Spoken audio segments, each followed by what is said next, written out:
time to break free from the system that has trapped you. Your education makes you want to get a job. University gets you debt so you get a job. Everybody out there with a company wants you to work for them, and no one wants you to know the truth. You should work for yourself. I'm going to show you 5 business ideas right now and help you understand how you could start a business. Would you ever start a business of your own? Would you ever? OnlyFans, yeah. OnlyFans? Are you serious? Yeah. Come on. Yeah. No. This can't be going mainstream. So the first thing to say about an OnlyFans career is I don't want to judge anybody. A lot of people out there today are desperate and need to earn money, and I'm not here to judge anybody. I'm here to help for free people start a business, start a side hustle. So I'm not here to judge. But I will tell you something very important. In life, you only have one personal brand, and it's important to invest in that personal brand, because that's where real value lives. Now, if you were to do an OnlyFans business today, my true feeling is you're better off owning OnlyFans than working on OnlyFans. People that actually founded OnlyFans, in fairness to them, originally did have it as an idea to help people generally with a fan base monetize. It wasn't for what it's kind of defaulted to today, all about. And in fact, there are creators on OnlyFans that are making money that are not whipping their out, right? I don't think that people realize, thanks to the education system, that they've got more options than get a shit job on minimum wage or go do OnlyFans. It feels like that's now the 2 choices people have. I think people need to start thinking about how they can build a platform like OnlyFans, without the porn bit in my opinion, and build platforms that don't teach you how to dig for gold, but teach you to sell shovels to those that are digging for gold. That's where the real money is. The money isn't being on OnlyFans. Now, I say there isn't money in it. Of course that there is money in it. But what's the cost long term to people that actually do platforms like this? I have known way too many people that have got caught up in this OnlyFans craze only to have serious mental health issues later. There are a lot of people out there, for example, pitching the idea that you could do an OnlyFans agency. At the end of the day, it didn't work out well for the Tate brothers, did it? If you're not careful, you'll get bundled into a structure that looks like human got to be really, really careful. I think the important thing I'm trying to get across in this video quickly is that there's definitely money to be made in doing an OnlyFans site, and I'm not here to judge anyone that needs to do that. But I would say that real value comes, in my opinion, from building a brand, not a business. So if you are going to get involved in these platforms, make sure that you're using them and they're not using you. That's the lesson I want people to take. Don't let these platforms make you their product. You've got to take control and make sure that you understand how you're going to monetize out of these platforms, not how they monetize out of you. If money was no object, what would you do? Travel, probably. So a travel blog.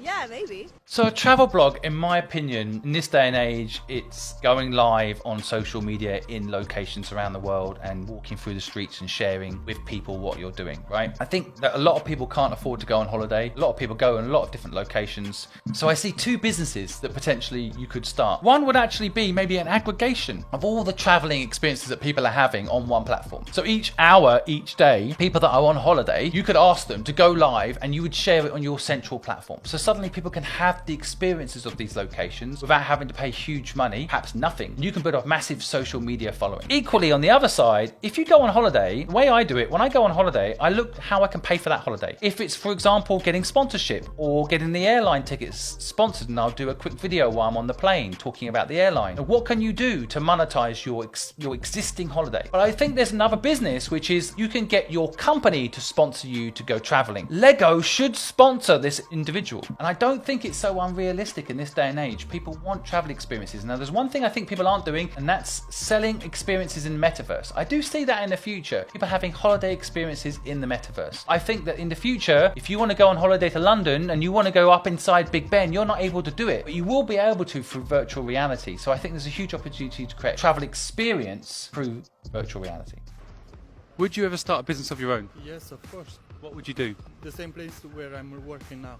Laundry. One thing I want to say about this is it's very important, if you're working for someone today, to not steal their business. This will cause you great pain later in your life. I know a lot of people that have done that. They see someone else's business and they copy it. Don't do that. However, there's a caveat. There is innovation in life. If you have an idea that's better than the company you're working for right now, a better product, then that's life. At school, they'll teach you don't copy. Of course, that's ridiculous. If we didn't copy, we probably wouldn't have fire today. I saw someone over there making fire. Oh, that's a good idea. I'm going to have fire too. Copy is part of evolution. Facebook was a copy of MySpace. MySpace was a copy of Friendster. I bet you've never even heard of Friendster. I'd love to know if you do in the comments. The point I'm trying to make here ultimately is you do need to innovate and copy some elements of what's around you. Is this person copying their existing employer's business? In my opinion, opinion, no. Because they clearly have their own vision of how the business should be done, how they go about doing it. This particular individual, in my opinion, I would definitely invest in because he's earnest, he's willing to take on the responsibility of running the business himself, which is very important from an investor's point of view. I don't have time to run his business for him. But I like the fact he's also got a name. Often, if you want people to believe your idea is going to happen, come up with a name and start telling people. That's a key element to making your brain think it's going to happen and then getting people around you to do it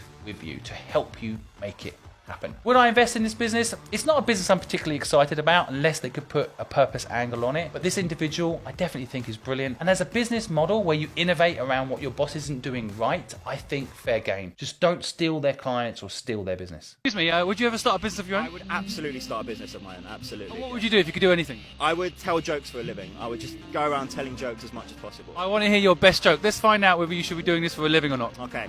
I lost my sister in a sea of lemonades. She was swept away.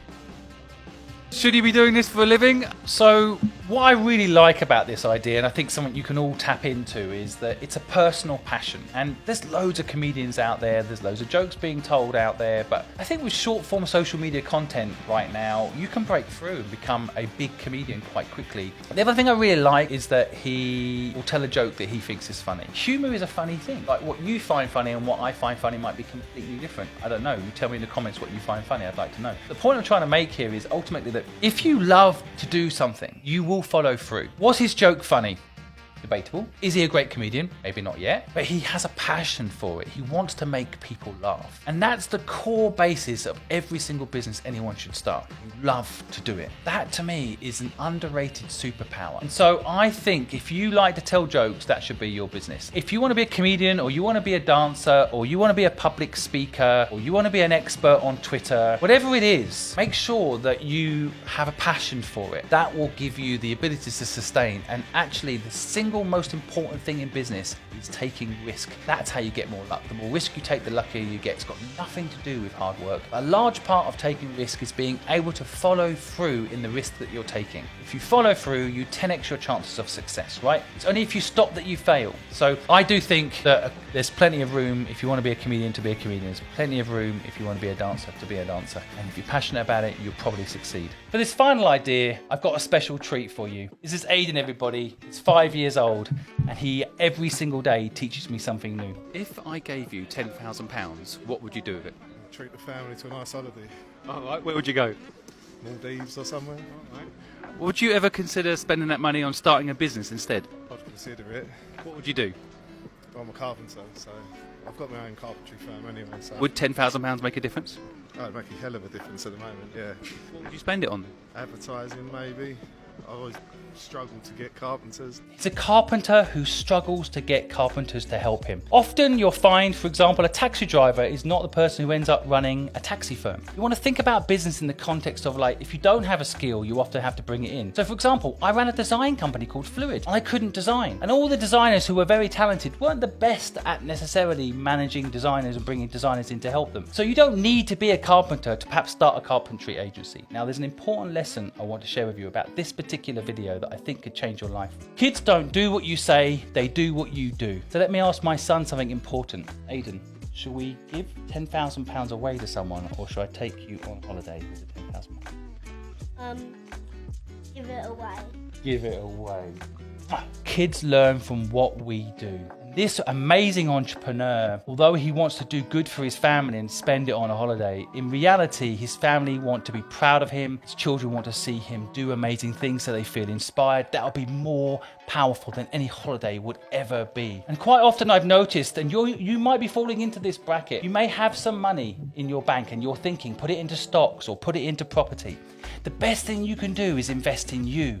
And I'm not talking about a car or a holiday or a house. I'm talking about your idea, your business. Invest in yourself. Don't think by investing in the stock market that some magical thing's going to happen and you're going to make money. The best person to make money for you is investing in you, invest in your skills. I love this last idea. I think it's got loads of potential. Of course, if you've got a skill, it's great, apply it, but don't sell time, buy time, and make sure you build businesses that your children can be proud of and you have a legacy. Bye. Hopefully these business ideas have inspired you. If you still want to know what other ideas you could do, we just made a video with 63 business ideas in it. Check it out.